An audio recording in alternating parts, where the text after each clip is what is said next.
Thank you very much for having me. I'd like to talk to you today about bold and brilliant writing. It's something that we're losing slightly. I'd like to talk to you about bold and brilliant writing in the land that gave us Shakespeare, for which we can be very grateful. But I'd also like to talk to you about bold and brilliant writing in the land that gave us, for which we're eternally grateful, Phoebe Waller-Bridge. One of them has given us a 14-year-old who went and hid in a church because she couldn't marry her boyfriend. The other one has given us someone who went to church but only to try and pick up the hot priest. Ladies, I think we've evolved with our writing. But there's one other person, actually, I'd like you to think about, who, when we see his name hashtagged on Twitter, sends us into a neurotic panic. Sir David Attenborough. We all slightly worry when we see that. I'd like to talk to you about him for a second because, with a few very well-chosen words, in being concise, David Attenborough's changed the way that we think about plastic in our oceans. David Attenborough has changed the way that we think about palm oil with the way that we behave. David Attenborough has made us care whether a snake wins in a race against a lizard. But no one sits down with David Attenborough and says, well, Mr. Attenborough, in order to be more credible, we would like you to add more Latin to your sentences. We would like you to write very long things. He's prized as a national treasure because he is concise and complete. I've written for a living for 40 years and I've been very lucky to work with, I counted it up actually this week, more than 3,000 people face to face over the past year. I've worked with brilliant ballerinas, I've worked with nuclear scientists, I've worked with data analysts, and this week, much to the amazement of the fellow speakers, I was working with the team that is bringing the passenger taxi drones into London. Yes, that is a thing of now rather than of the future. They're people from really diverse backgrounds and from diverse countries, but actually every time I speak to those people, I'm amazed by the fact there is one of three common themes that they will talk to me about. And those are the three key themes that I knew I wouldn't be able to say that, three key themes that I would like to talk to you about this evening. I'd like to share them with you because by looking at those ideas, what you will be able to do from the minute you leave this room is you will be able to be heard, not heard. So it's heard, not heard, but you need to see that joke written down, otherwise you can't understand it properly. So that is the power of writing. The first one of those is I would like you to be brief. In the land that we stand in, we are taught to write for length. From the minute that you were at school when you were 7, set yourself back, you were asked, maybe over the Christmas holidays, to produce a school report. Think about what that looked like. Did you go into your teacher and give them 10 well thought out bullet points and go, well, I think that's done it. That should save you a bit of time with your reading and marking. I'm sure you'll be grateful for that. No. What you did was you put together paragraphs and pictures, you put together adverbs and adjectives, you padded them into a folder, and you handed to your teacher a marvellous project with something called the thump factor. And in return for that enormous amount of work, your teacher might well have rewarded you with a golden star, which you could take home and you could show to your family and they would show it off to the world. And suddenly a set of values was embedded with you where you start to equate quality with length. I'd like you then to think about any exams you took. You were sitting and you'd finished your exam and fairly sure you'd answered the question. But suddenly the child next to you is still writing. Unnerved? Probably. And then you look down there and the child at that end of the aisle has put their hand up to ask for extra paper. What is that all about? And suddenly what we're starting to do is understand that the more we write, the cleverer therefore we must be. Some of you bold and brilliant people in the room will be degree holders, and so you know that you will be asked to produce 10,000 words. You will be asked to produce 30,000 words. Some of you might have been asked to produce 80,000 words. The people who are nodding are the people who've got lots of qualifications in the room. Much credit to you.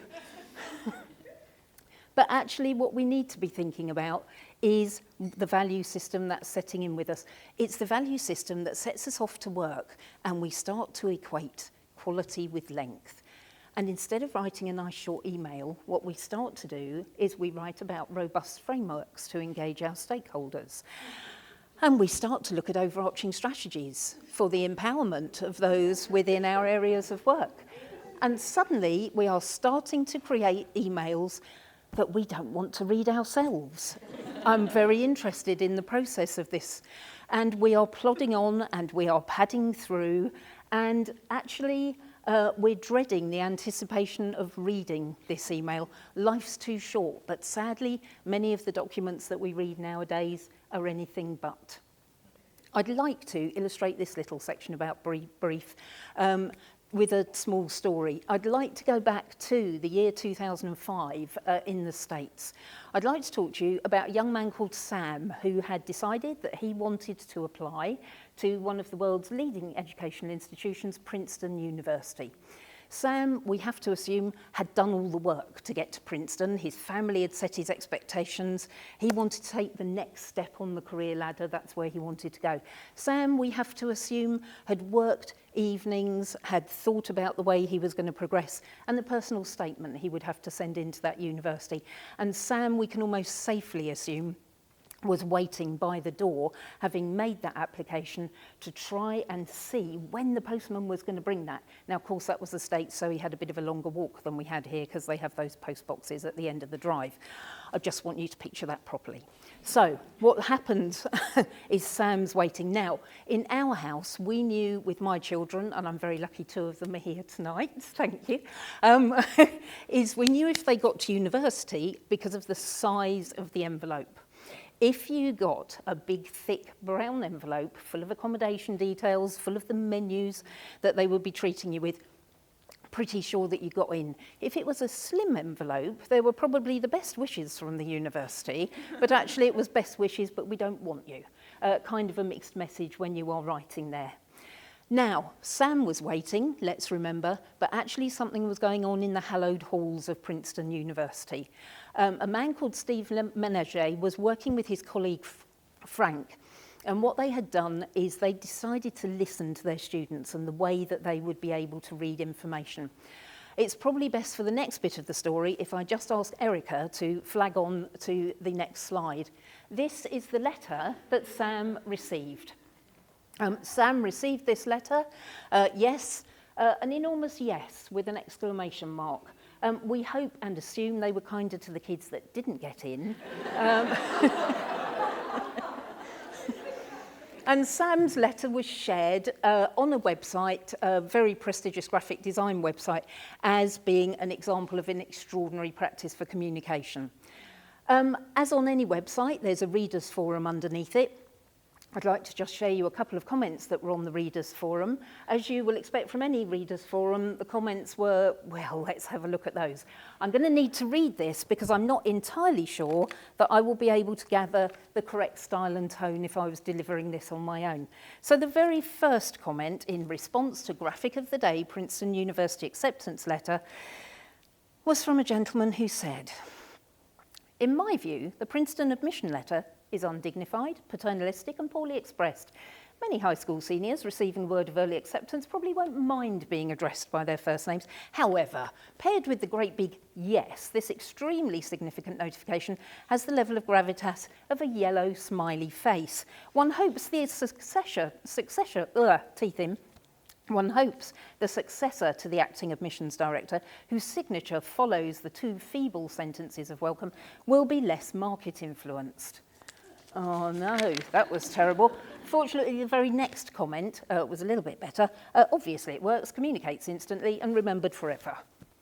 Okay, that's very lovely. And then suddenly Steve, who'd been involved in the writing of that letter, decided he was going to get involved in the forum and explain a little bit more. I won't read you the other 339 comments that were on there because that will take the rest of the evening. But Steve actually wrote back and said, "Please know this section shown represents only the first sentence of the body of the letter. We do get a bit more serious and alas more boring later on. I think it's precisely because of the public's expectation of what you think a Princeton admission letter needs to look like, that i.e. stuffy, sombre and erudite, that our direct and informal tone is so deeply appreciated." think key to that part of the message is, when I was looking for an example to illustrate be brief, this example cut its way right across the Atlantic. This example cut its way from the year 2005. This example was a beacon of excellence. I'd also like to reassure you that Steve still has a job and he's still advising students on how they get into Princeton University, so he's been very successful. Around the be brief bit, I'd like you to think about the language that you're using. I'd like you not to fall into the plod on and pad out that we sometimes do when we're trying to get our messages over. Pity the reader with the end of this, and don't write something that you wouldn't like to read yourselves. Be simple, don't be simplistic. Don't be frightened to be intelligent rather than intellectual with your writing. And here ends the first lesson. The second lesson, however, is to be brave. When we are at school, we learn to do all sorts of things. Let me just pull you up a quick example.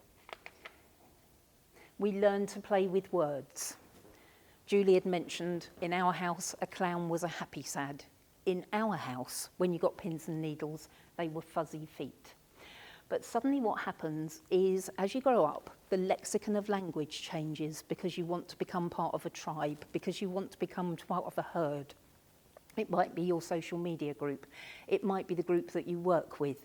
And suddenly what you start to do is blend in with the crowd. You do become heard, not heard, because as Sir David has shown us, to be outside the herd can sometimes be a very dangerous place. And so we start to use words like empowerment and going forward. And I haven't mentioned robust for a little while. And we start to fit in with all of that language there. So how can we be brave when we are thinking about our language? Where should we go if we want to find these brave new words? Where should we go if we want to be able to dip into a carrier bag or a basket of delights that contains some of the 170,000 words available to us in the English language, rather than the carrier bag of cliches with disposable words that we've made out of the remnants of someone else's leftovers? I'd like you, in the same way as Camilla's challenge, to think about the last time you went to a public library. In the UK, we have 4,000 libraries operating at the moment. The writer Caitlin Moran, who I hope you're familiar with, describes a library in a very specific way. She says a library at the heart of a community is an emergency exit, a life raft, a festival.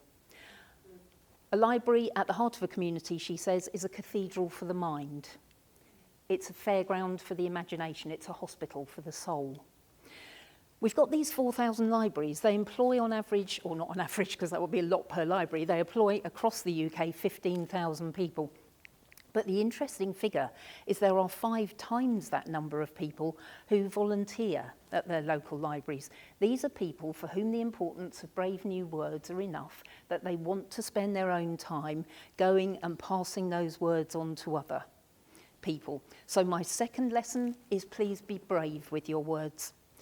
When you're brave, your CV will stand out from others because it won't sound like every other CV on the desk. If you're applying for money for a charity, you will get that money because you won't sound like the 15 other applications that the trustee has that they're unable to distinguish your words between. That's the importance of be brave. And the final thing I'd like you to think about is be beautifully brutal. When we're talking about language, we've learnt to write in a certain way.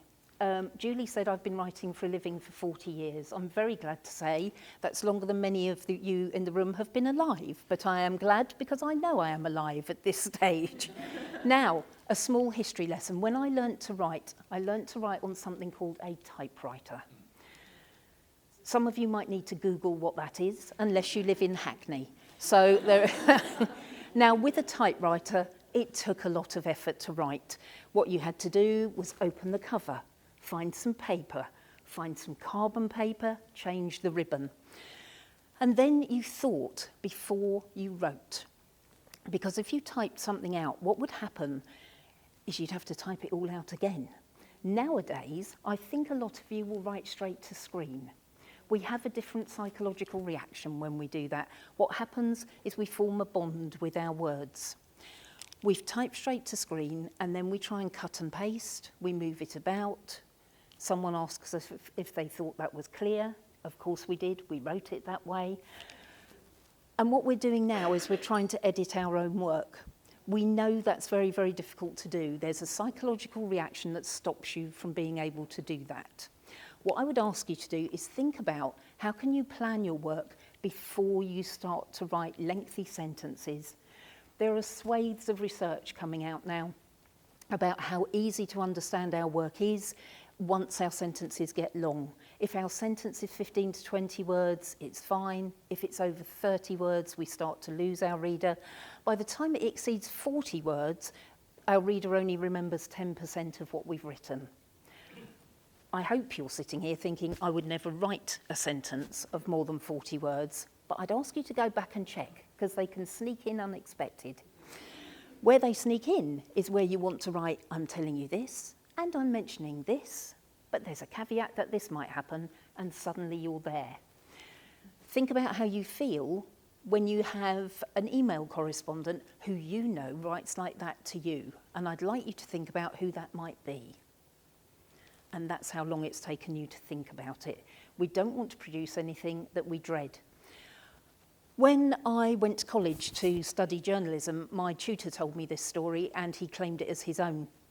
Sadly, that might not have been factually entirely accurate. A quick Google check shows about 140,000 people who are telling this story as their own. I wanted to give you this as an example for Be Brutal. A fishmonger lived in a small village by the sea and was keen to boost the trade at their shop. And so they went out and bought an A-board, you know, one of those things that stands outside that creates a hazard if you fall over it, if you're not paying attention while you're turning round, Camilla, walking on your phone. The fishmonger was very keen to support local organisations and so called a local sign writer in, the person who would write the words on the A-board. And they'd been very clear about what they would like written on the board. I would like, the fishmonger said to the sign writer, the words fresh fish sold here, please. So the sign writer got out their notepad, they started to do a sketch and they started to prepare their quote. But the fishmonger was truly commercial. And as they looked at these letters, they said, hang on a minute, I think we can save some money here. Of course it's going to be fresh. I'm not going to be selling fish that would go off. My customers trust me. Please take the word fresh off the start of here. The sign writer was a bit despondent because this was their income dropping slightly, but acceded because they still wanted to keep the customer.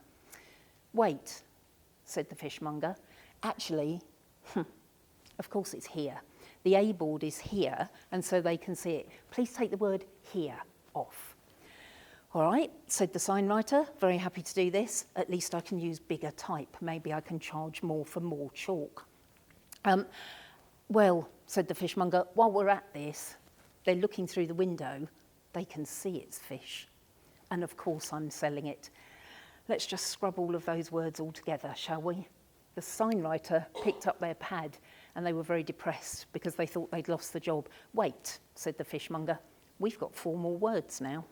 What we can do is say open all day Sunday. And now what you're doing is adding additional information. And now what you're doing is creating something that's worth reading. In 2003, when I first started coaching, someone sat down with me and they said that they thought about 65% of everything that they wrote had never been read. It was just written because someone had asked for a report, because they'd asked for a briefing. Last week, someone said exactly the same to me. We are overwhelmed by the quantity of words that we are faced with. I've chosen the writers that I wanted to talk about this evening because each of them in their own way has been bold and brilliant. Shakespeare gave us the word fashionable. Phoebe Waller-Bridge, of course, gave us the word fleabagging.